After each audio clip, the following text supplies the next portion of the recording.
And a happy St. Patrick's Day to you. Faith and Bigorra. We might play a little Irish music later. I might get up and do a jig for you.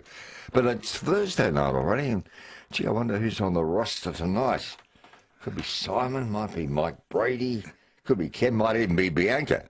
Be wonderful if it was Bruce. Paul Harris, maybe. Kevin Trask. Patty. Maybe the theme might give me a clue. There will be people all over Melbourne doing somersaults and jumping through hoops, knowing that Andrew McLaren is here tonight.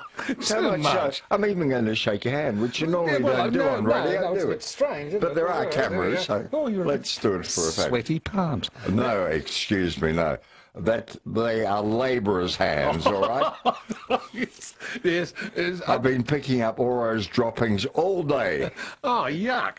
How are you, Phil? With gloves. Oh, good to see you. Good to see you. How's life treating you, Andrew? Pretty damn... But you're right about one thing here. I think there is a flea in the studio. I just saw it. Yes, and now I have a very good idea who brought it in because I know which night it came, but I won't mention names. It's become sort of like the resident flea, has it? I think the initials might be DDM, but I'm not saying anymore. Oh, no. You know, wild horses wouldn't drag it out of you. No, I just it wouldn't be female at all. No. Can't say a word. Yeah. But however, good to have you on board. It is great to be back. Yes, at Nightline, filling in for Simon Owens. Where's Simon? Simon, good question. Simon and Chris have gone to Matilda at the Princess Theatre. Oh, yeah. It's very rare for Simon to take a night off. Yeah, the big opening tonight, isn't it? Yes, it is. And I guess somebody will phone in later and tell us all about it. Maybe Simon himself.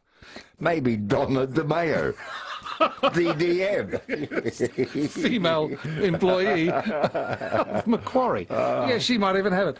Be interesting. Now, Phil, it is wonderful to see you, and it is it's something on my mind, if I can just share with you first up, and maybe people want to call about it.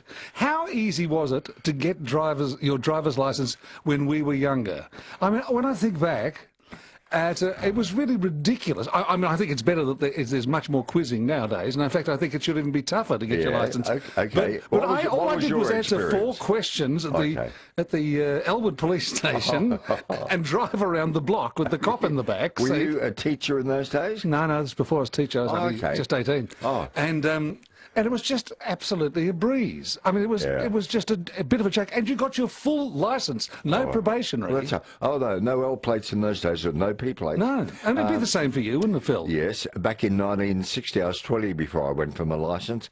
And rather than go to a driving school, my father taught me around the Kew Boulevard on an old 1929 Bullnose Morris. I know the car. Now, obviously, there were no automatic gears. You had to push down the accelerator, doubled the clutch, and you hear all this grinding of gears. It was one of those cars with a dicky seat in the back. Oh, wow. You know, today... So it was really old then? It'd be a vintage car today, but boy, it really taught me how to drive with that tough steering wheel, no power steering.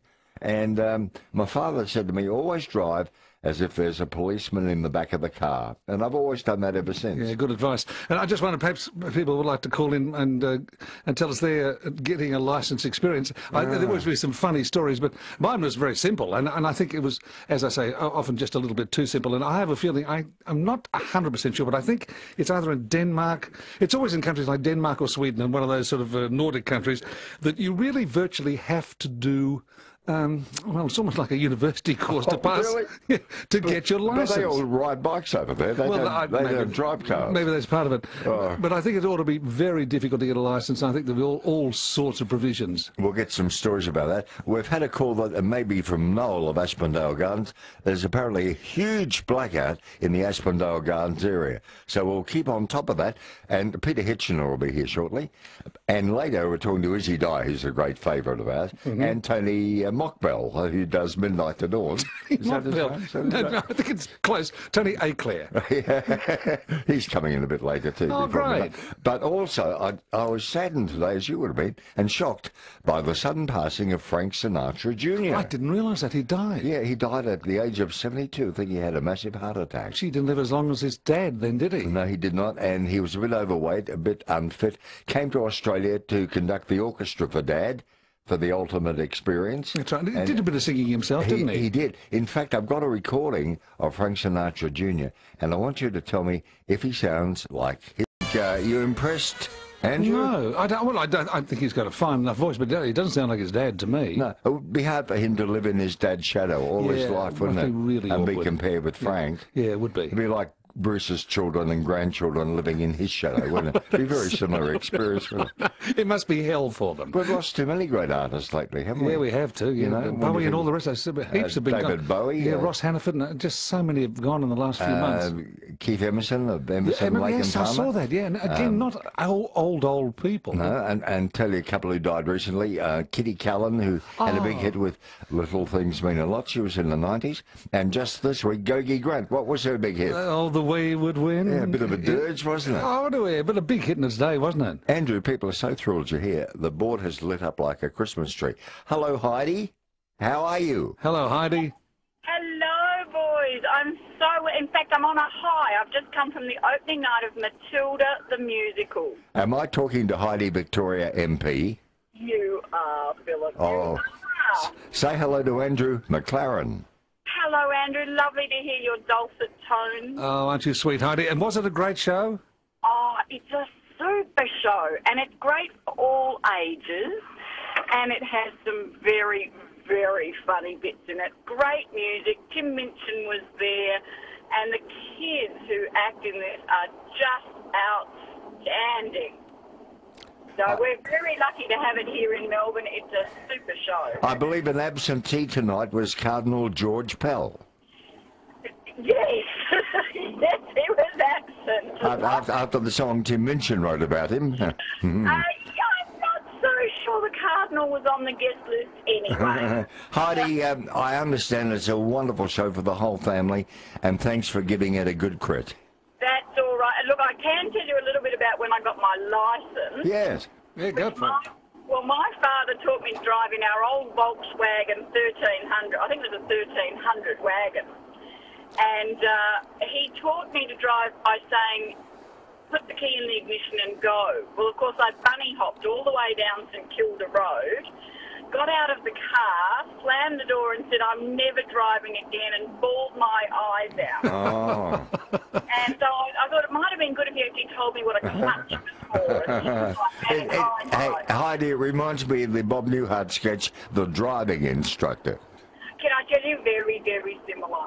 Very similar, and I never forgave him, and I think all kids should actually have one or two professional lessons before they start with their parents, just to get them out of any bad habits before they start. Yeah, and I think sometimes having a parent for an instructor is not the best idea. Thanks, Heidi, and I'm glad you enjoyed the night. It's 16 past 10. This is Nightline. You've set Melbourne on fire with a full board at 10:15. Oh. Heidi, we've spoken to. Next will be Phyllis and Cameron and Chris and Jeff and another Chris and Stephen and Roger. But we'll take a break and come back with... Played at your funeral.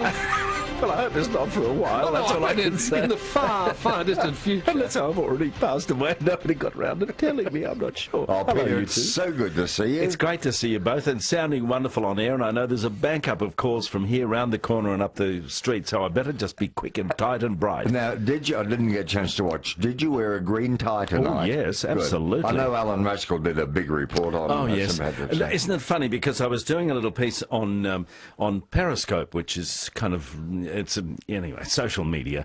And I said, now, Alan Rascal's doing our package on St. Patrick's Day. Alan's stand-ups are an absolute hoot, and I think I can tell you what he's going to do. I think he's going to do that dancing where they point their toes and keep their hands he did. aside. He's going to be wearing a big green hat, and maybe a red wig. He did all of the above, and it was an absolute hoot. So there you go. I caught that. He's got a good sense of humour. Oh, very funny. He's a good sport. Very funny. And again, on social media, I put up a couple of ties, green ties. You choose your thoughts. And it was 50-50. Yeah. So we just had to let somebody at the station choose it. Okay. So it's good fun.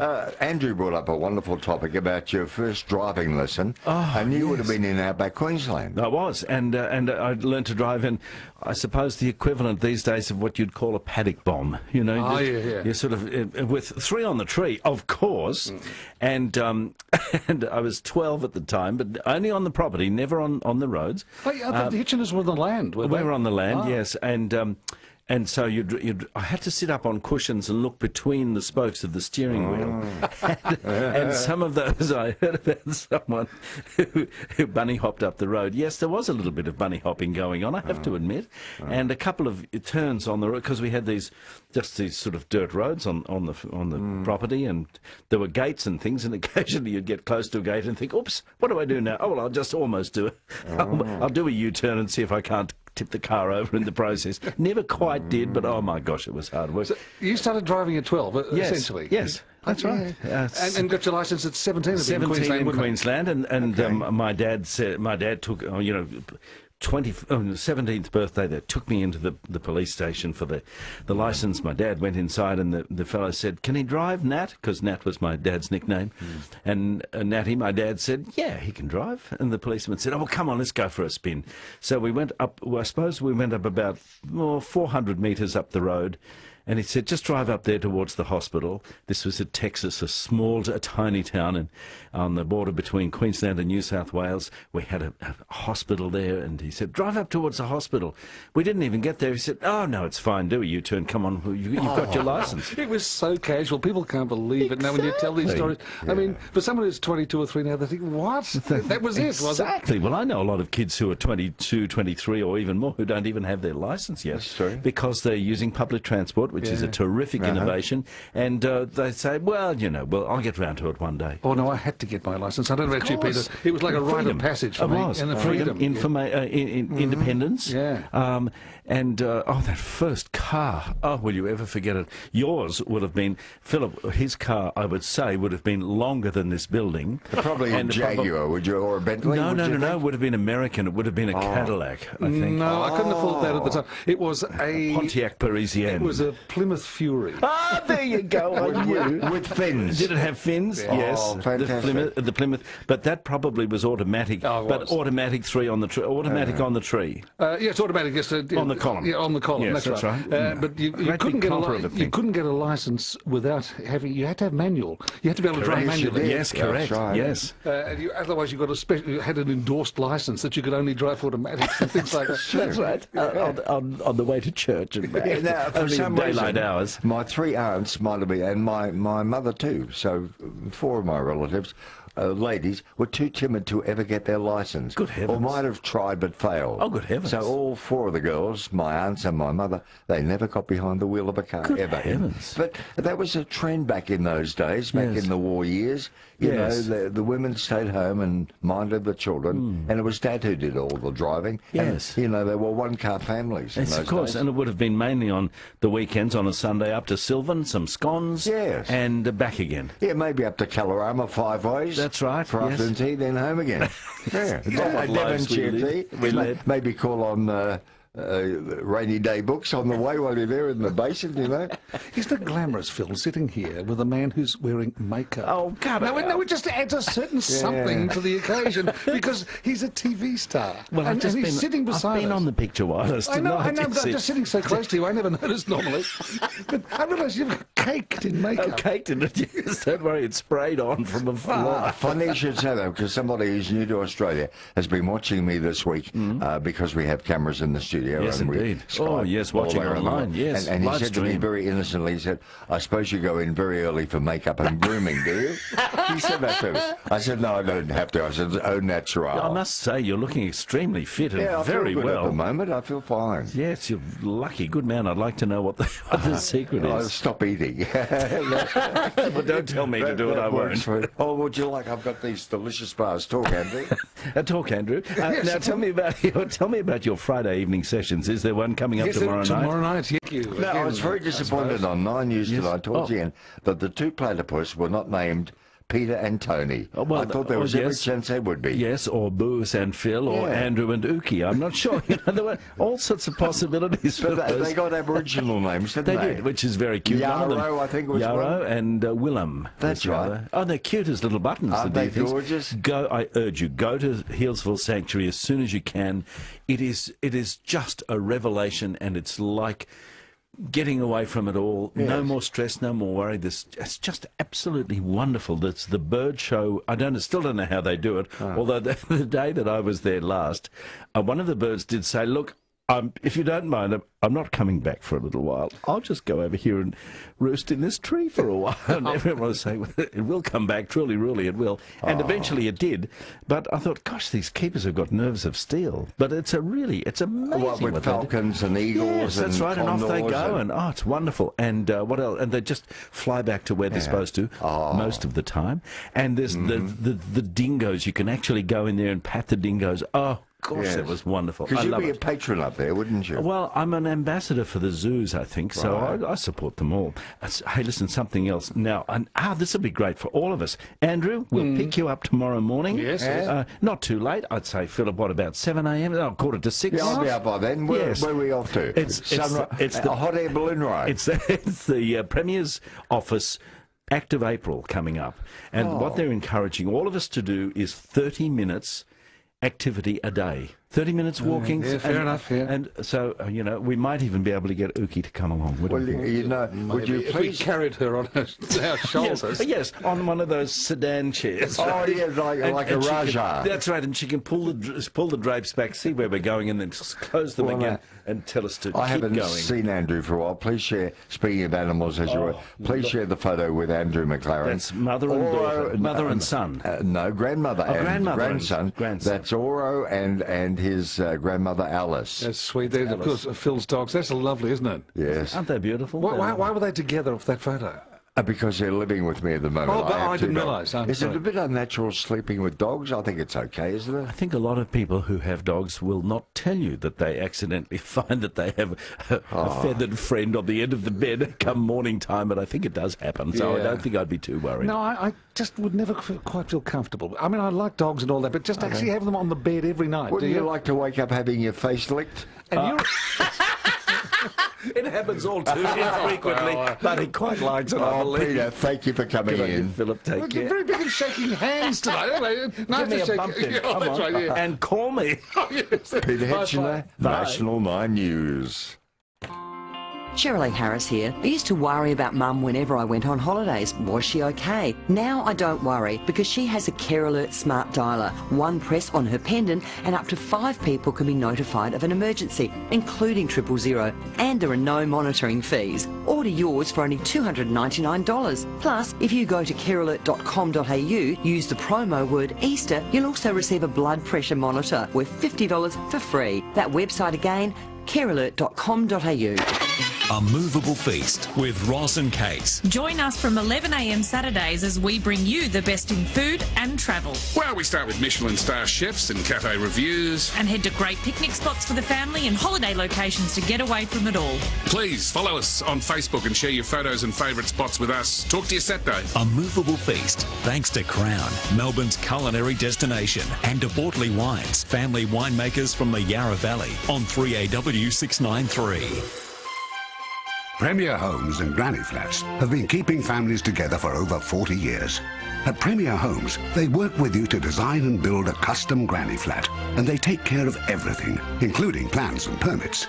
Visit their 10-home display village at 110 Canterbury Road, Bayswater, or premierhomesvic.com.au. Premier Homes and Granny Flats, keeping families together. Phone 9761 6699. St Joseph's School Hawthorn celebrates its 37th year of open houses this Sunday. Enjoy an afternoon visiting some of Melbourne's best homes, classic Victorian to stunning contemporary.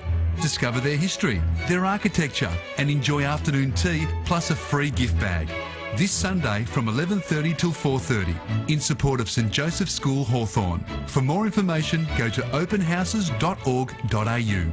Proudly supported by 3AW. It's showtime at Werribee Mazda with spectacular deals across the range. Take off in a Mazda 2 with cruise control and rear parking sensors from only $16,990. Mazda 3 with free rego, CTP and stamp duty. Or the BT50 4x2 single cab with alloy tray from only $26,990. And the popular CX-5 is ready to take home today. Werribee is the place to be. Werribee Mazda. Heaths Road, open 7 days. LMCT 3919. Brimley Aged Care purpose-built aged care facility in Murrumbeena offers high and low-level care with ageing in place. Residents are assured of the highest standard of personalised care at Brimley Aged Care. For details, call 85641060, 85641060. Hi, like a new bicycle to go exploring the bike paths, or just want to get out and enjoy the great weather over Easter? If so, Ivanhoe Cycles can help you with our huge range of bikes assembled and ready to go. Check our website, ivanhoecycles.com.au. That's ivanhoecycles.com.au. Nightline with Bruce and Phil. Shortly to Donna Demaio at the Princess Theatre with a special guest. But look who's called in, Andrew. Why, goodness me, haven't heard from him in ages. Izzy Dye, a very good evening to you. Welcome to Nightline. Look, it's great to hear you guys. I hope you're well, and I've been watching you on there. You guys look gorgeous this evening. I've been watching you online. Oh, it's very flattering lighting, isn't it, Izzy? Even Peter doesn't look a day different to when I met him 50 years ago. No, you've been around forever, and we spent time on the Gold Coast together. Don't forget that. I'm actually zipping up there again for over Easter. I've got a couple of shows on the Gold Coast. I've always enjoyed going back to the Goldie and having a bit of fun. But yeah, and always enjoy hearing you with Luke Bono in the Wee Small Hours. But you've got a show coming up down here, haven't you? Well, we have.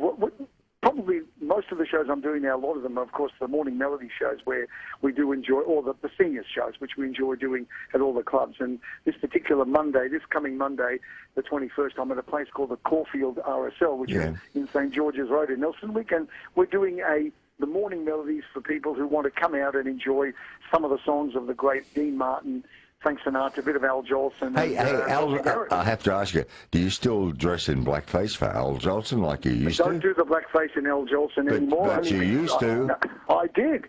And in fact, you can't change history. I must admit that I still have it on video that I did it, and at the time we were paying tribute to that style of music, but today it's considered a little bit, not really the right thing to do. So we just do it. We do the whole Jolson story, but we do it in whiteface. Oh, but don't feel badly, because it's not so long ago, is it, Andrew? We had the black and white minstrels on television. A weekly TV show. So you weren't erring there. Now, look, the main thing is that the music lives on, Phil. I think that's the key. I mean, it's like going back to anything. The music of Al Jolson has been recorded by people like Dean Martin, Frank Sinatra, and even Bobby Darin. They all recorded the songs of the great Jolson. So of course. His music will live on, regardless of whether he did it in the whiteface or the blue. And Izzy, you are a legend too. We have to make way to go to the Princess Theatre, but just remind us where we can see you and when. Look forward to seeing everyone next Monday, the 21st, at the Caulfield RSL, 10:30, for our Dean Martin show. Thanks very much, Phil. Have a great night tonight. Oh, great talking to you. It's been a pal of ours for forever, hasn't it? Yes, been around forever. Izzy Dye there. It is 25 to 11. This is Nightline. Andrew McLaren filling in for Simon Owens, for those just joining and wondering who the strange voice is. Filling in. Please hold, could you, Izzy, for Bianca. Please don't go. Yeah, and of course, Andrew filling in for Simon, who's filling in for Bruce. That's so true. We've got Donna Demaio here. Hello, Donna.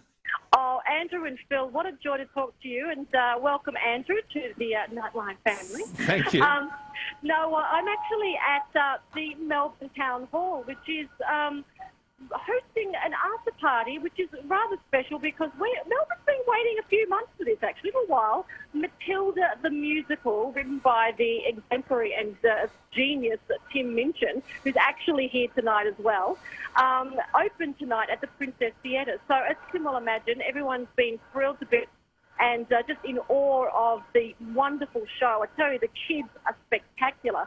But I noticed someone who I know is very, very close mates with Tim Minchin. They hung out a little while ago.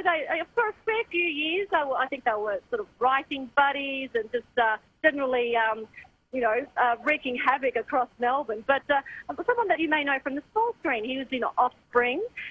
He's done lots of comedy shows, lots of cabaret. He's working hard on some new work. I have, live from the after party of Matilda the musical, Eddie Perfect. Would you like to ask him a few questions on what he's been up to? Hello, Eddie Perfect, and welcome to 3AW. Hi, Eddie. Good evening to you. Hello. How you doing? You're not talking to strangers. You're talking to Andrew McLaren and Philip Brady. Oh, how are you guys? Well, it's a far cry from the Shane Warne days, this, isn't it? Yeah. It's quite nice and jazzy here. we had an incredible opening night where Melbourne audiences actually stood up, which is quite rare for a Melbourne audience. Some of them were quite subdued and cool. Tonight they went crazy. Well, I have a theory about that standing up, and I feel in America it's become so debased and devalued. They stand up for virtually anything now. You announce, I don't know, you just make a statement and people stand and applaud you. So I think it's a real tribute to you and how good the show must be that you actually did get people standing up. Oh, I agree. I think that I've been to a lot of Broadway shows where people just stand up because that's what you do, and I think that's really loses its meaning. Melbourne audiences are really hard to get on their feet, and tonight they got to their feet immediately. But, you know, no wonder. It's a very high-energy show, isn't it, Eddie? Oh, yeah. Well, Matilda is just so brilliantly written. It ticks a huge amount of boxes. You've got this incredible kid and child cast that sing, dance, and act brilliantly. You know, the Matilda tonight was extraordinary. It's a really cleverly written piece by Tim Minchin. The words, you know, the music and the lyrics are super smart. The book by Dan Kelly is extraordinary, and the whole thing is one of the most incredible musicals I think anyone could hope to see. Great, and there are several casts, aren't there, because of the young children. They probably alternate them night by night. There's an army of talented children. Yeah, okay, great talking to you. I'm sure you want to get to that party at the Melbourne Town Hall, but a thing about Eddie Perfect, you're never out of work, buddy. No, it's probably too much work, but you can't complain about that. That's good. Give our best to Tim and congratulations. I will. Thanks, mate. Okay, thanks, buddy. Eddie. Bye. Thanks, Eddie Perfect, and thank you, Donna Demaio, for bringing them on this morning. Yeah. Or this evening, I should say. We've got some calls we've got to get to, really, Phil. Phyllis is in South Yarra. Hello, Phyllis. Good evening to you both. Yes, Phyllis, hi. No, I've just been sitting here in the heat. Oh, yeah, now tell us about the dancers. Never mind. Dancing on Saturday night at the Citizens Hall on the corner of Melbourne Road and Ferguson Street, Williamstown. It's good music and good dance. Well, we would like to welcome people there too. And also Brunswick Town Hall on Tuesday night. A great dance, a great band with the Hat Band. And we'd like to welcome people too there. Of course. Yes. And what about your Cheerios, Phyllis? I suppose. John and Lilydale, Charlie and Nancy Faulkner, Joan from Faulkner, Pat from Northcote, Sue from Mill Park, Peter from Wangaratta, Pat and his wife and also his staff at Wangaratta, Ray from Chesterton and Brian from Fairfield. I appreciate you allowing me to come on, but I haven't been ringing because I thought you might have been broadcasting football. So. Oh, no. We will be on a Friday after Easter, but we'll still be here Sunday, Monday, Tuesday, Wednesday and Thursday for you. And we do have a Friday Nightline tomorrow night. Thanks, Phyllis. Yes, good on you. Nice to hear from you. 19 to 11, you with Nightline. That number to call is 96900 693. 96900 693. Coming to Chris and Roger and Bronnie and all the rest right after these. Melbourne. Conditions apply. LMCT 9479. Herald Sun headlines for Harvey Norman. Shop at home, on your mobile or your local store. Michelle Ainsworth, I looked everywhere in today's Herald Sun for a lift out about the Grand Prix. Couldn't find one anywhere. Hope there might be one tomorrow. There is full coverage of the GP tomorrow. Good, thank you. And on the front page, we have some more bad news, unfortunately, for drivers, because these works on the Westgate and Bolgie Bridge are actually going to extend within days from 700 metres to 1 kilometre. And eventually 2 more lanes will have to be shut down on the Bolgie Bridge to help with the work. So I think this is the beginning of the bad bit. Yeah, you know, you should take an RDO for the next 18 months, I think. That'd be nice, wouldn't it? And then flipping over to the back page, which for many people is the front page, Richmond Tigers have got a duelling stadium proposal to Eddie Maguire's Collingwood one. So this one is at Punt Road Oval, and they would like a new stadium with 40,000 seats and a fans zone area between the ground and the MCG. Okay. So, and one more headline to tease us, please.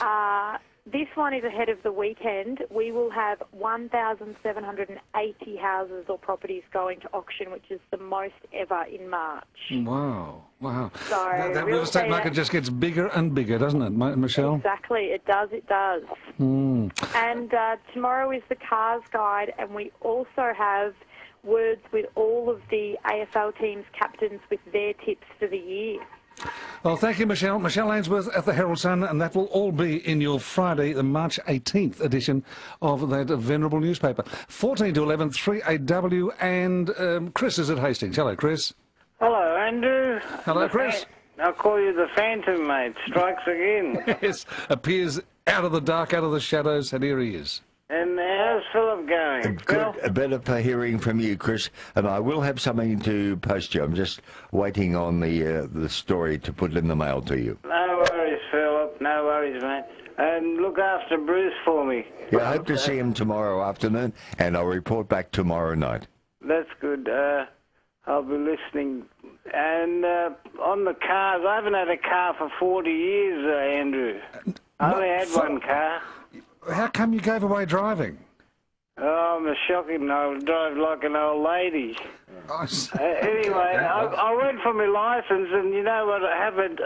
I left the handbrake on the whole way, and at the end of I got my licence. He said, "What's that funny smell?" Yeah. And another funny thing, I used to drive to work, and I used to go down this street every day, and one day I was going down there, all the people out the front of their house were waving at me, so I said, so I waved back at them, and it was a one-way street I found. That's a good idea. You did give away your driving. Chris, safer for you to ride the Study Point train, I think.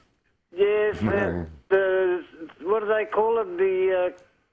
The Sprinter. Oh, yeah, it's a good service between Frankston. Just like Donald Phillips, the Sprinter. Oh, no, thanks a lot, Chris, and best to June. Nice to hear from you. Another Chris of Broadmeadows. Hello, Chris. Hello, guys. How are you? Hey, g'day, Chris. I'd like to thank Nurse on Call last night and my doctor today. They're doing some tests and that, and Nurse on Call has given me a bit of advice.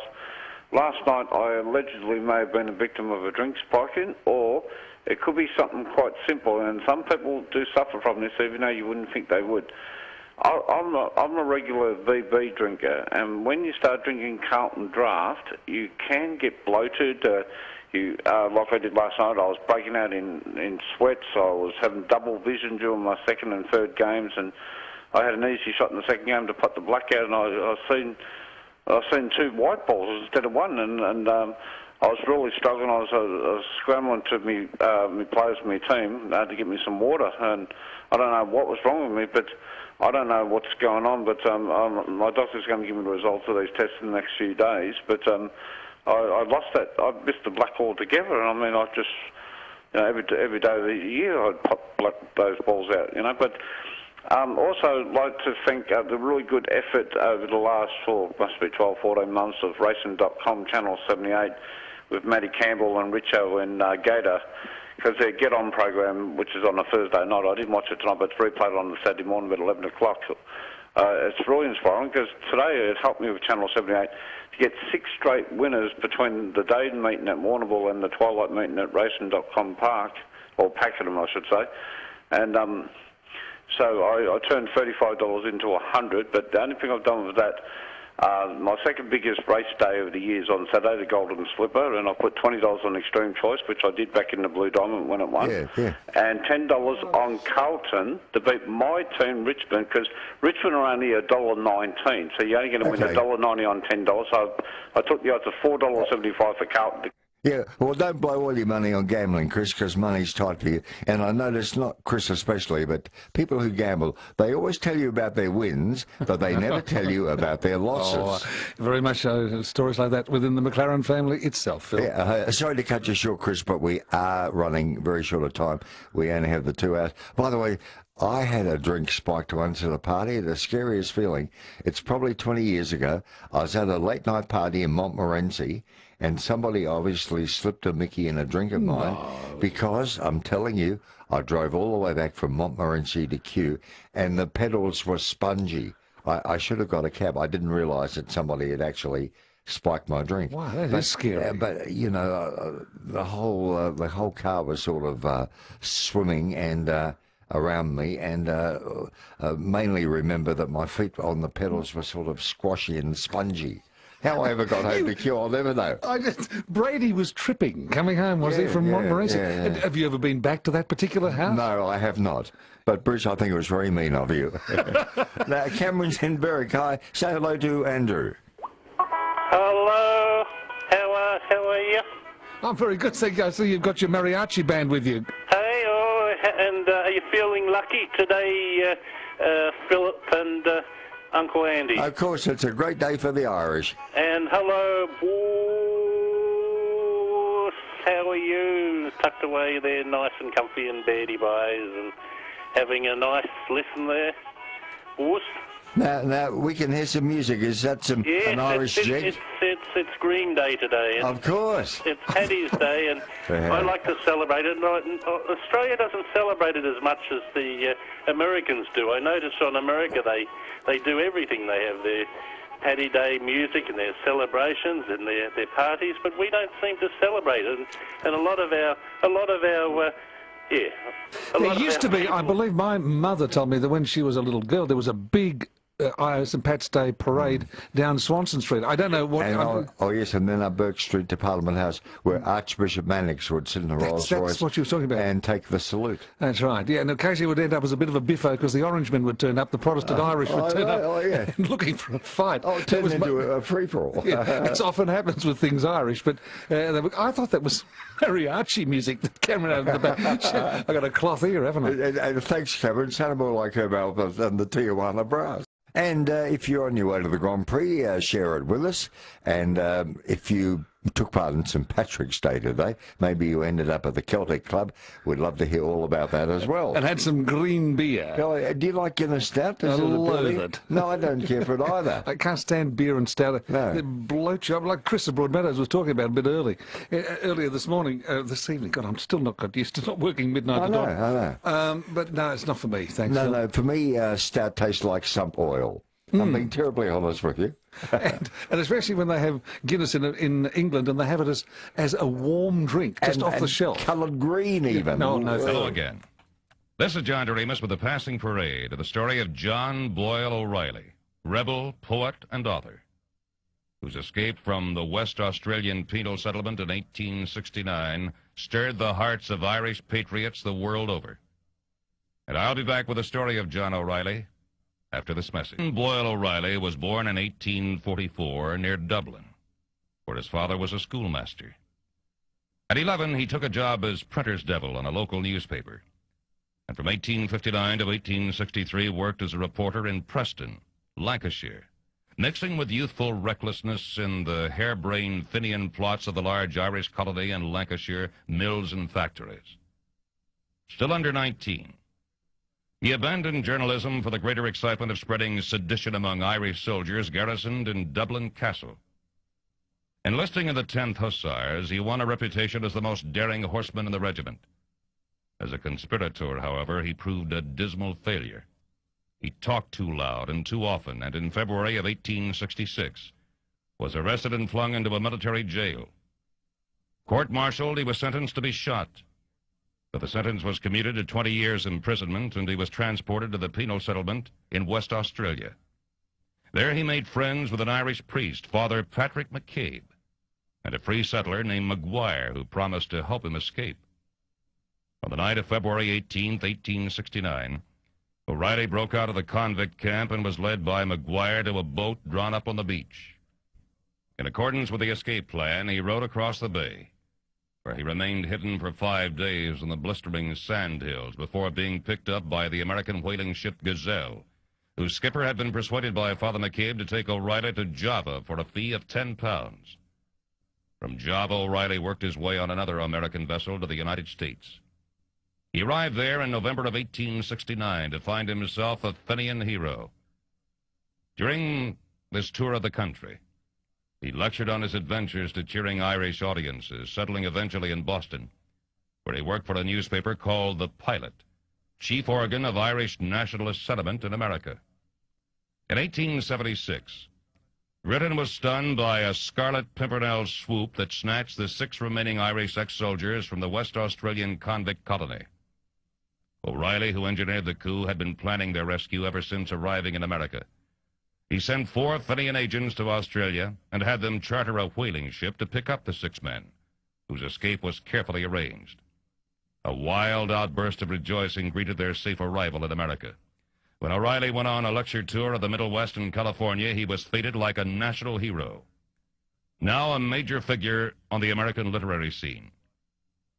He published several volumes of poetry, collections of Irish ballads, and a novel, Moondine, based on his experiences as a convict. Overwork gradually undermined his health, and he was racked by insomnia and nervous depression. On August 10th, 1890, aged only 46, he died from an overdose of chloral. Our time is up till we meet again for another chapter in the Passing Parade. This is John Doremus. As always, thank you so much, and goodbye. And we're across to the Weather Bureau, the Bureau of Meteorology, and Rod Dixon this very evening. Good evening to you, Rod. Good evening. Rod, now we've got an interesting day coming up tomorrow weather-wise, haven't we? It's going to be quite a bit of everything. Yeah, there is going to be quite an active cold front moves through early tomorrow morning, and that's going to bring with it some rain and thunderstorm activity. I'm already seeing some showers and storms increase across western Victoria this evening. Do have a severe thunderstorm warning out for the southwest and Wimmera associated with those. But we're going to see that sort of spread out into an area of rain and thunderstorms, and that'll move into the metropolitan area in the early hours of tomorrow morning, but particularly increase between about 6 and 8 o'clock when that front moves through.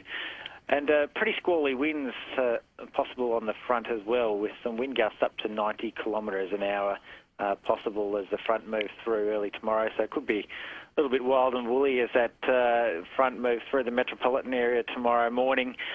But we should see the rain contract eastwards, but we're going to see further shower activity to follow through the afternoon, particularly over eastern suburbs, and a much cooler southwesterly wind.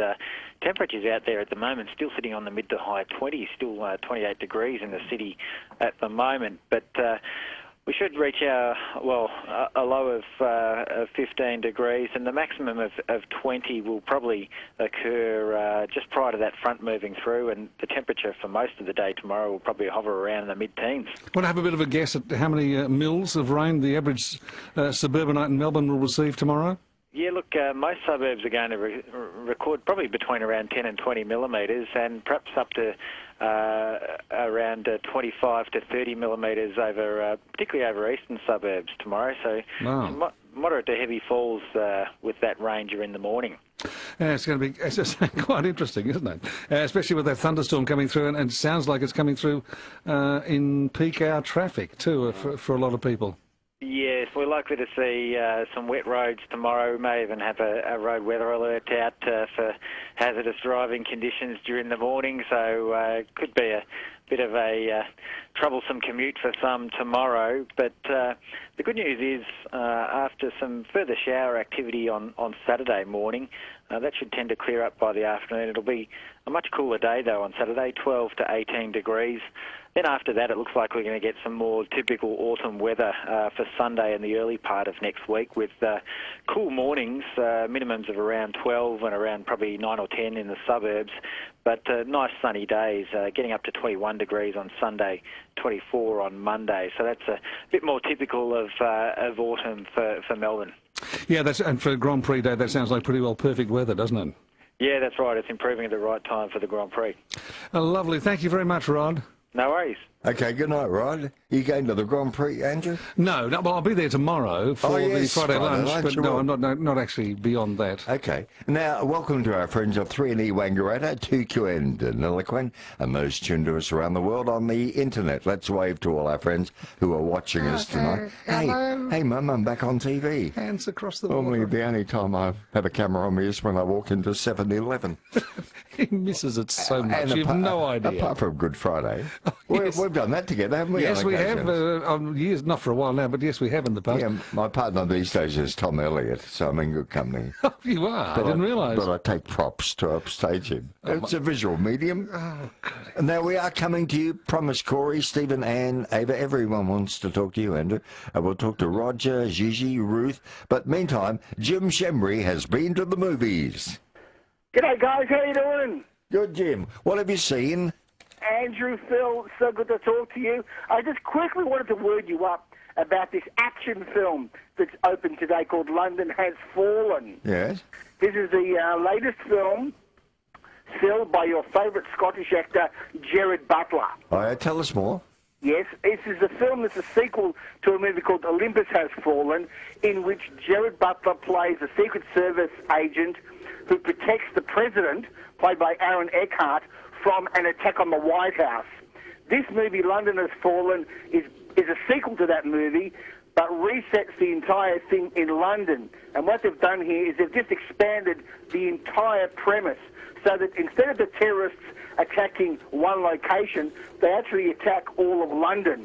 So the stakes are much, much bigger. And instead of just America being attacked, the terrorists are attacking all of the countries of the free world, the leaders of which have attended a funeral for the Prime Minister who's just died. Mm-hmm. Now, the interesting thing about this film, guys, is that it is an example of what I call an unashamed, unapologetic red state action film for the post-9/11 era, meaning that it is aggressively anti-terrorist. So it's full of very muscular, cheesy dialogue denouncing terrorists and what they stand for, and really promoting the values of America and the free world. This is very much the type of movie that Clint Eastwood would have made back in the 70s, or that John Wayne would have made if there was a version of him alive today. But it's very, very much unashamedly anti-terrorist. So if you're looking for any sort of political balance or a bit of political correctness, forget about it. It didn't work the first time. I mean, in Olympus Has Fallen, it had the same tack, that it's aggressively anti-terrorist. And this, filmmakers are finding, is a very lucrative part of the market. People don't want to see qualification in these action movies. They want to know that one side is right and the other side is wrong. And that is the button that this film continually punches, and punches very well. It's a very full-on action film. There's a lot of blood and guts, a lot of great action.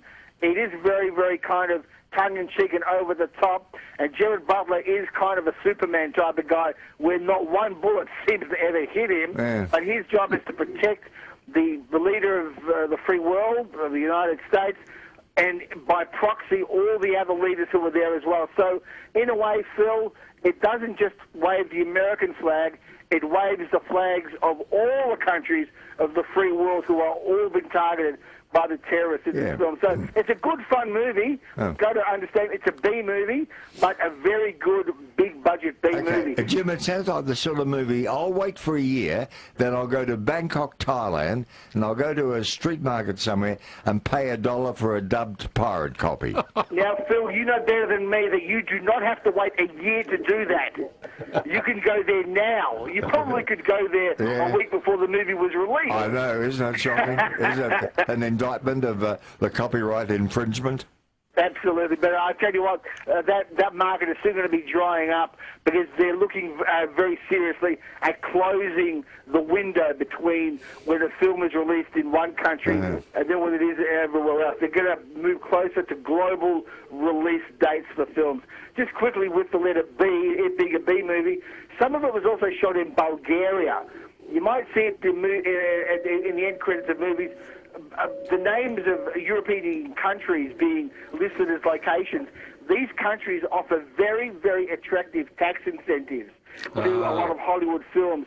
So films like this, which would normally cost maybe $100 million, can get away with being made for $60 million, thus making them a much more attractive prospect for a Hollywood studio. All right. Well, there it is, Jim. It is London Has Fallen, starring Gerard Butler, and, well, we'll see. It certainly will have its audience, put it that way. I don't know if Phil and I will exactly be front row centre for it, but even so. Guys, if you like seeing terrorists get their bums kicked, You'll love the movie. Okay, well, again, I think I'll stay clear. Thanks so much, Jim, and good night there. He pulls his punches. He tells it as it is. I love Jim's reviews.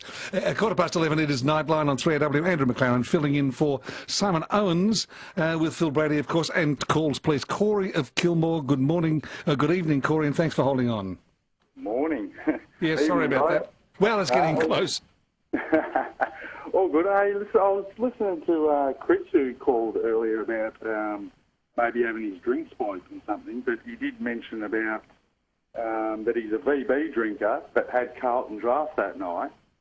Now, I knew this person who had never touched Carlton Draft while I knew this person, and on 2 occasions, well, actually told me that they can't drink Carlton Draft because they're allergic to a certain preservative that's put in Carlton Draft and only Carlton Draft. Now, I didn't believe this until it happened, and it happened twice. And this person just broke out in hives, in a sweat, felt dizzy, and yeah, I thought it might have been the same thing, and maybe what happened to Chris, maybe, if he hasn't had Carlton Draft before. Oh, well, some people are allergic to different foods and drinks, you know. Yeah, that's right. That's right. Not a very good ad for Carlton Draft, but we'll take that on board.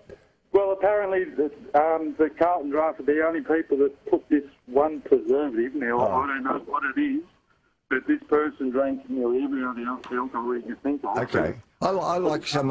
Thanks for the tip, Corey. I like some of these boutique beers you can buy now. I'm not much of a beer drinker unless it's a very hot day, Andrew. But a pale ale, for example, or a blonde or something like that. You know, a Peroni or a 333 or a Fat Cat.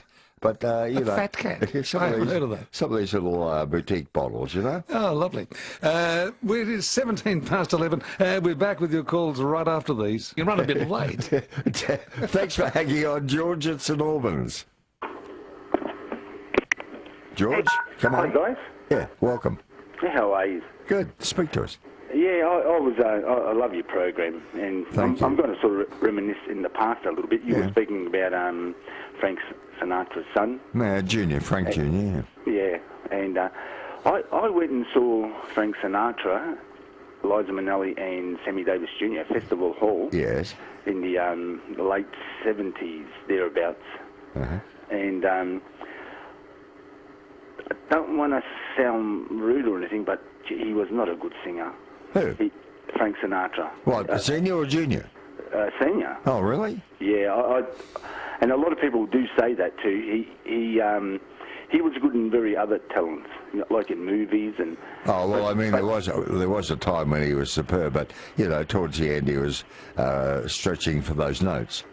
Yeah, and I don't know if the older you get, or I don't know. Yeah, he had his problems with Bob Hawke here, and you know, all that, you know, poppy syndrome thing. Yeah, but hey, listen, that was 40 years ago. Forgive him for that. Yeah, I'm just saying, but even back then. But when he came, when I saw him, I did not think he was a good singer. I think sadly, George, I think sadly at that particular time you were seeing Frank towards the end of his singing career, towards the end of his life. I think it was a little later than the late 70s you're talking about. I think it was actually the 80s, yeah, wasn't it? You're right. It wouldn't have been Festival Hall. It would have been Rod Laver Arena, perhaps. I think it was. And I agree, yes. Frank's, I've heard tapes or audio of those particular shows, and he wasn't the Frank Sinatra that we associate with songs like High Hopes and you know, all the rest of it. Come Fly With Me. No, not that. And I believe by that stage he was using a teleprompter. He couldn't remember a lot of the lyrics of his songs, even the ones he'd sung for years. I know, just turn around and you could see the words on the teleprompter behind you. Could you? Audience.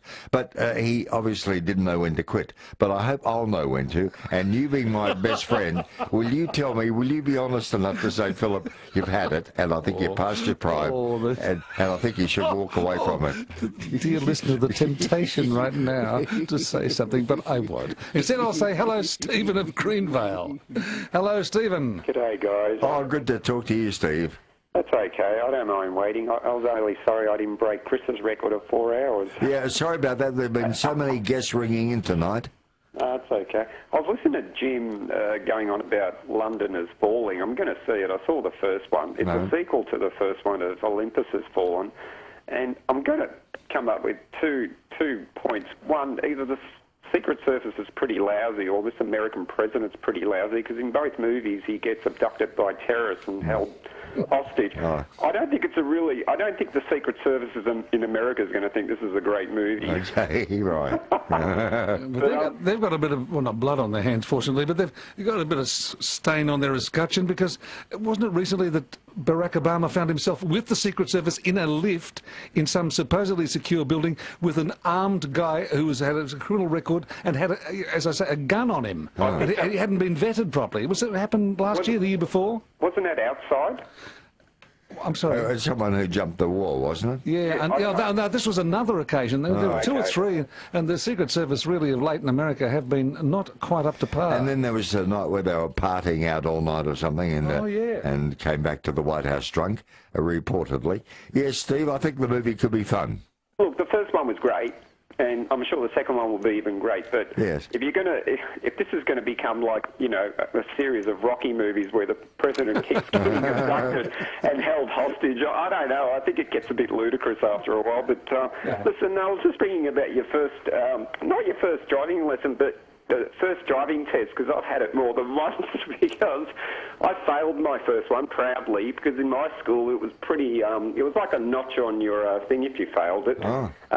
We all bragged about how we did it, but mine was more of an accident. You know, you had to do it in a manual car. Yes. And I wasn't very good at it, even though I had professional lessons. And, you know, just starting off was pretty ordinary. I was revving the car, wasn't going anywhere. I couldn't even get it out of first gear. And then when I finally got going, they take you up to the highest hill, which looked like Mount Olympus, guys, and you had to do one of those handbrake starts. Oh, yes, of course. Oh, it was terrible. I'm scared of heights, and if I looked backwards, it was like you were on the top of a roller coaster, you know. So I didn't look back, and I managed to breeze through it, and I said, oh, God. And then I didn't come close to failing then, but when I got about 5 minutes from the depot on the home run, I get to one of those roundabouts. It was like a flat, small roundabout. Most people go around it. I went over it. And that's when he failed me. So, you know, we had a good laugh about it at school, but, you know, a lot of people talk about, you know, how they breezed it, but everyone I know, we all talk about how we failed it. Yeah, well, Steve, that was your badge of courage. Yes, it must have been. Oh, those handbrake starts, they were tricky. Very tough. And parking was, reversing wasn't so easy either. Come to think of it, that was tricky too. Anne's in Burwood. Hello, Anne. Oh, good evening. What an absolute delight to hear you. Australia's answer to Michael Rennie.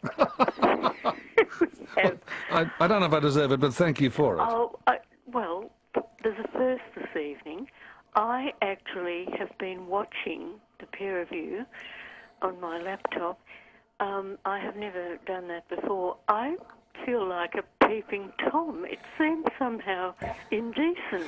No, but isn't the body language interesting between us? You can see that we, you know, have an affection for each other. Well, I don't mean I'm reaching across the desk for him. No, but or under the desk. It doesn't seem fair that I can watch you and you can't. How do you know we can't see you? Well, how do you know this isn't a reversible camera? Maybe. I did see you waving your arms a few times, Philip. Yes, I'm very directions. I'm very tactile. Yes. Yes, I did notice that. And are you a Michael Rennie fan? I was in the past. Oh, let me tell you, you'll love this story. In 1964, I was in Hollywood, and I was taken on the set of a Michael Rennie series called The Third Man. He was recreating the role of Orson Welles as Harry Lime in the movie The Third Man. And the short-lived TV series, Andrew, was actually called The Third Man, with Michael Rennie as Harry Lime, and he was the most delightful man. So I believe. Yeah, I've heard from a couple of times. Somebody I knew said that they had met him at one stage. Yeah. But the last caller mentioned Frank Sinatra. I saw, well, I think it was his last performance. All I know, Edie Gourmet and Steve Lawrence were the support. That is right. And Frank, he wasn't good. No, they carried him that night. Oh, they were superb. I always remember Don Lane used to say that in his view, Steve Lawrence was the singer. Yes. A wonderful voice. They were superb, but sadly Frank's voice wasn't the best. driving lessons, I was a quivering jelly each lesson, terrified. When I went for my licence, my foot was shaking so much that I could barely control the clutch, and I had a similar experience to the last young man. Yes. I completed the test, and on the return, a learner driver was in front of me at the lights and made 2 attempts to stall the car. It was a green light. Right. I'm sort of desperate to get back to it was the police station then. And he took off, the light changed, and I took off after him. I heard what colour of the lights. Anyway, so I failed that one. But my friend did better. She backed out of, it was a small suburban police station. She backed out, hit the gate, took the gate off the fence of the police station. And did she pass? Would you believe she did? She was a very pretty little blonde. That would help. And I think that's why she passed. Yeah. But that's exactly what happened to her. I don't think I've ever been as terrified as when I was having driving lessons. No, I believe, and my father tells me that in the old days, the motor registration branch was in Lygon Street, Carlton, many years ago, a couple of generations ago. So I can tell you that my father said in those days it was like Gestapo headquarters, that they were so unfriendly there in those days. Really? If you had to go for your licence. But those people would be long gone, okay? Would be. And happy Pat's Day, Phil.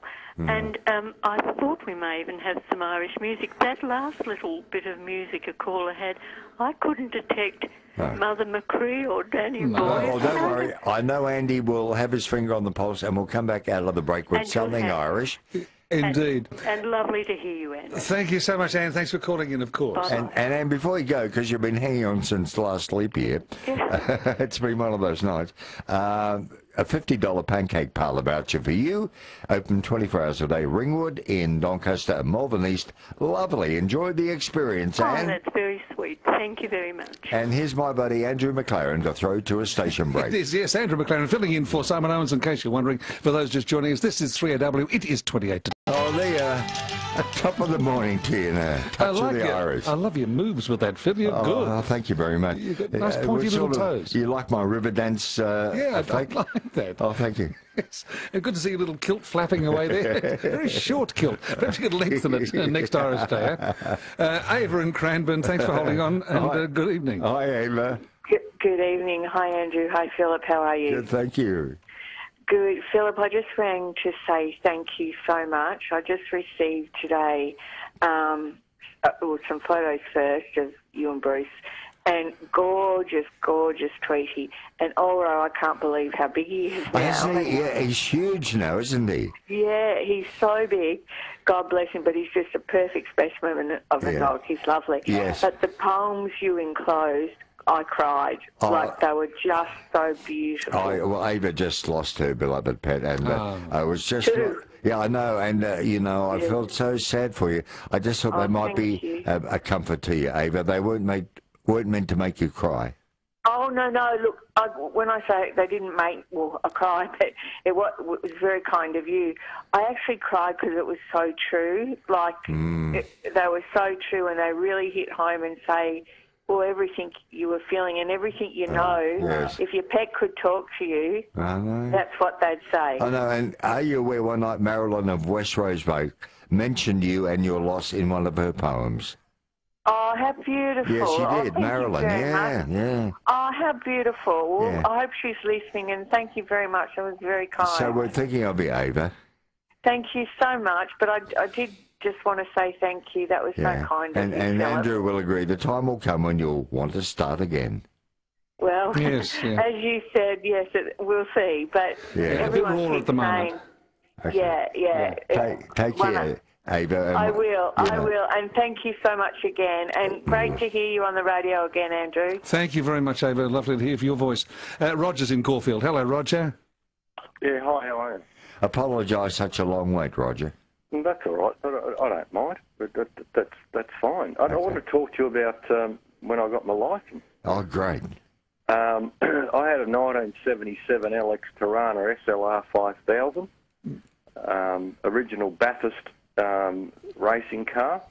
and I was living in Hobart at the time. And Andrew, you'd probably be familiar with the St Ives Hotel, the downtowner. Oh, I know. Yes, I am. Yeah, not intimately, but yes, I know it. Yes. Okay. Well, this is what I did to get my licence, and this is truth. It's not a lie. I was living in Sandy Bay in Princess Street. I had to pick up the senior sergeant from the St Ives Hotel in Sandy Bay Road. So I picked him up, and we went to the downtowner. We sculled about 4 10-ounces, went over the road to the New Sydney Hotel, probably knocked off about another 6, and I had to drive him home to Kingston. And he said, "Oh, can you do me a favour?" And I said, "What's that?" He said, "Can you bang it? See what it does." I was doing 134 mile an hour.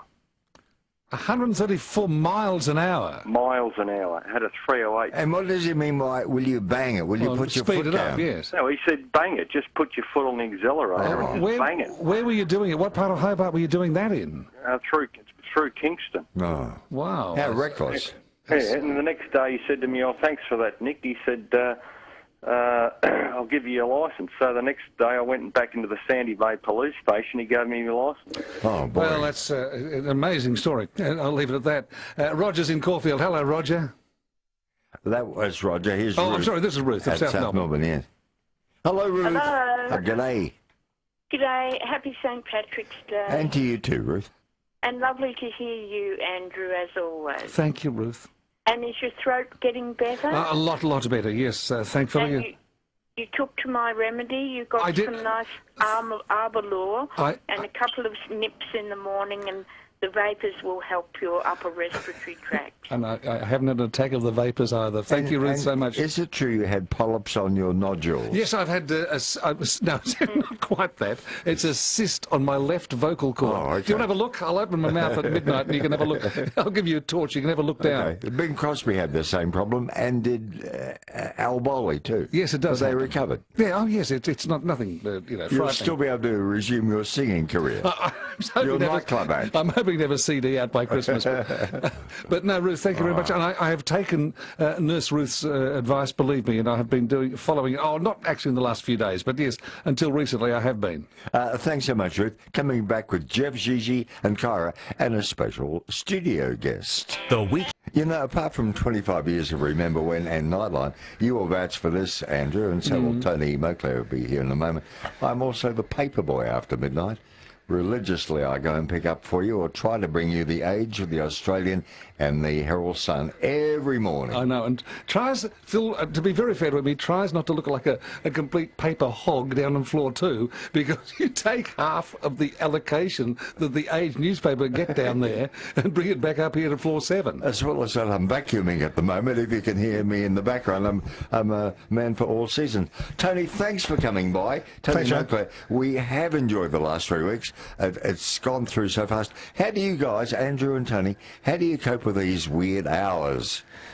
How do we, Andrew? You just... I didn't. In the end, What walk around you down? Is it the back of the clock broadcasting? Is it the melanin levels that just get dangerously low? What is it? And in the end, I just had it.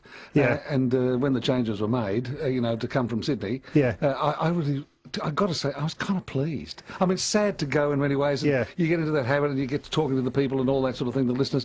But I'd had it. To be honest, I'd physically had it. I know Mark Petkovic was pretty much the same as me. Yeah. And yet, I'd only done it for 3.5 years or so. Keith McGowan did it for 22 or 3 years, Phil, something like that. And did his own panelling as well, Here's a one-man show. I don't know how it's possible. Hey, impress me. I want to see how you field a call. Tony, as you talk to Jeff on the mobile. Hi, Jeff. Oh, g'day there, Tony. I have spoken to you before. And hello, Phil. And hello, Andrew. It's wonderful to hear you. It's just... And my colleagues at work also send a cheerio to you. Some of them are so emotional they're unable to ring themselves. I guess this is Jeff, the pride of Australia Post we're talking to. You guessed right. That's correct there, Andrew. Yes, and we miss you on the nights, but we've certainly enjoyed Tony for the last 3 weeks. It's been quite refreshing to have him on as well. Refreshing. Refreshing. Good. Yeah, good. Good. I'm sorry. Yeah, that's a backhanded thing, isn't it? When you think about it, I don't mean that. I mean, no, it has been quite. It's good to have that different mix, though, Tony. You know what I mean? Like you're a different type of personality to others, and it's really good when you've got to drudge through the night working. It's just wonderful. I think you just enjoy all the swearing I do and the Rodney Roode sketches I play uninterrupted for 3 hours. I do like some of the stuff you do, but no, you don't. No, I think you're pretty good, and I do like the amount of sort of the comics that you do put in occasionally. I think that's great. But look, guys, I did ring to talk about my first, or one of my licence tests, I should say. When I say one, I mean I got a motorbike licence, I got a car licence, and later on I got a truck licence. But if I can just refer to the motorcycle licence, you had to get your L plates and you rode around on your own with just L plates on the bike. And Phil, you were referring to the motor registration branch here, and that's where I had to go to. And the day I went in, and you're right, it was very daunting. You used to get in an elevator and you'd go up, I don't know how many floors it was, and it really was like sort of going to, visit Gestapo headquarters. Yes, it was, yes. Yeah, I did all the paperwork this particular day, and I came back down with a motorcycle tester, I guess you'd call him, and he had his helmet and his gear, and we came down. We got into the little foyer area, which was glass, and he looked outside, and it was quite a wet day. And he said, oh, it's raining. And I said, yes. And he said, so you rode in okay, did you? And I said, yes. And he said, have you had any trouble? You've been riding for a while? I said, yeah, no problem at all. He said, well, just hop on the bike and just do a circuit of the car park if you could. And he stayed inside the glass little foyer area at the bottom of the stairwell. I did a little circuit on them. We then popped back upstairs and I had my licence issued. Oh, how good is that, though, Jeff? Discretion is a better part of bravery there. Yeah, good talking to you, Jeff. Lovely story. Tony and Andrew, who's next? Gigi is at Burwood. Hello, Gigi. Hello, Gigi, calling us from Burwood. How's your health? Oh, thank you, Tony. I'm fine. I'm not too bad. Andrew doesn't know my hospital stay, etc. And I was going to ask Andrew, what are you still in the hands of your medical professionals? They are hovering around me as we speak. Well, actually, they're just outside the studio. I have a team I travel with now. Yeah, a Swiss doctor. Enigmatic. We're not so sure of his credentials. But he's just... He works from his combi van, and that's a sort of a surgery come residence for him. Yeah. And he travels behind me, and when I travel around. The man's got a pill for everything. It's remarkable. Yeah. Anyway, but I'm sorry to hear about you, Gigi. I did not know. And how long were you in Hossie? 11 days. Oh, that's ugly. Yes, two of my cat bites got badly infected, and I ended up in hospital with two lots of full anaesthetic, and I've got a skin graft on the shin and a flap on the calf. But the cats are still with us, are they, Gigi? Yes, they are. Well, can you explain why? I don't know. It was just one of those things. The cat just... Actually, the first one, I didn't understand because I was standing at the coffee table and he just turned his head and bit me through thick jeans. Well, wow, this is Cutsy you're talking about. Yes, I am. Yes. Well, that cat bit you when you first had it. I know, but not as viciously as these two times. And unfortunately, I didn't go to the doctor soon enough and ended up having all this problem. And, the skin graft is slowly healing up. And I just have to be very careful because the leg's not very strong, and I had a fall on Monday night at midnight. And so I've got to be very, very careful. But I'm in the hands of my medical. I was going to say, you sound like you need a loan of one of my lot. Yeah, and Gigi, why don't you ring back and tell us more? Speak to Tony in person after midnight. You'll be heard all around Australia. How are you coping with these odd hours and sleeping during the day? Well, I get home at about 6. I go to sleep, I hear the kids go off to school, and I rise like Hugh Hefner in a dressing gown at midday. Do you have Playboy bunnies in the house? I've always asked. It's my dying wish would be to put under house arrest in the Playboy mansion. I don't think it'll ever happen. It's so good you popped in. First time we've ever been on air together. I've enjoyed it. Such a thrill. We'll do it more often. Let's do that. And Andy will come back and say good night. All right. This was sent to me today by Rupert McCall. Thank you, Rupert. The Crocodiles Are Crying, it's called. Endless visions fill my head, this man as large as life, and instantly my heart mourns for his angels and his wife. Because the way I see Steve Irwin, just put everything aside, it comes back to his family, it comes back to his pride. His animals, inclusive, crikey, light the place with love, shine his star with everything he fought to rise above.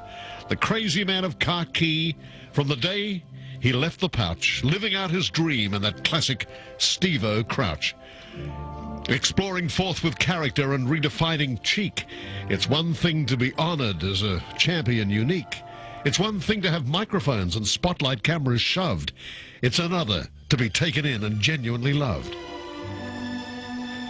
But that was where he had it right. I guess he always knew. From his father's modest reptile park and then Australia Zoo, we cringed at times and shook our heads, but true to nature's call, there's something very Irwin in the makeup of us all. Yes, the more I think of it, the more he had it right. If you're going to make a difference, make it big and make it bright. Yes, he was a lunatic. Yes, he went head first. But he made the world feel happy with his energetic burst. A world so large and loyal that it's hard to comprehend, I doubt we'd truly count the warmth until life meets an end. To count it now, I say a prayer with words of inspiration. May the spotlight shine forever on his dream for conservation. My daughter broke the news to me, my 6-year-old, in tears. It was like she'd just turned old enough to show her honest fears. I tried to make some sense of it, but whilst her dad was trying, his little girl explained it best. She said, "The crocodiles are crying." Copyright restricts distribution of this piece by any means of duplication. Tomorrow night, my partner will be David Mann. Gee, I have to be versatile. Don't I have to be adaptable, Andrew? Do you know But this? you do it so well. Mr. Phil Adaptable Brady, they call you, don't they? It's been so much fun tonight. I so much enjoyed your Same here, company, Phil. and hopefully we'll do it again very soon. I hope so too, Phil. It's been an absolute pleasure. And before I go, before I go, can I just have a little piece of you? Can you tear off a bit of your shirt or something like that? Part of your socks or a bit of underpant? How about a Bruce and Phil fan card? And I'll even sign it for you. Joy of joys, my day is made. And it comes with a pair of scissors, so you can chop it down the middle if you don't like one of us. You know, just keep the other half. Okay? Okay, Phil, I'll bear that in mind. Oh, that's a treat. Thanks to you, Andy Walsh, for pushing the buttons, keeping us on the air, and to you, Andrew McLaren, it's been such a joy, and to Jim Schembri, and to Peter Hitchener, Izzy Dye, Donna, Demaio, and Eddie Perfect. Why was Eddie on? He wasn't even in Matilda. But he was in the audience. Or was he just walking past at the time?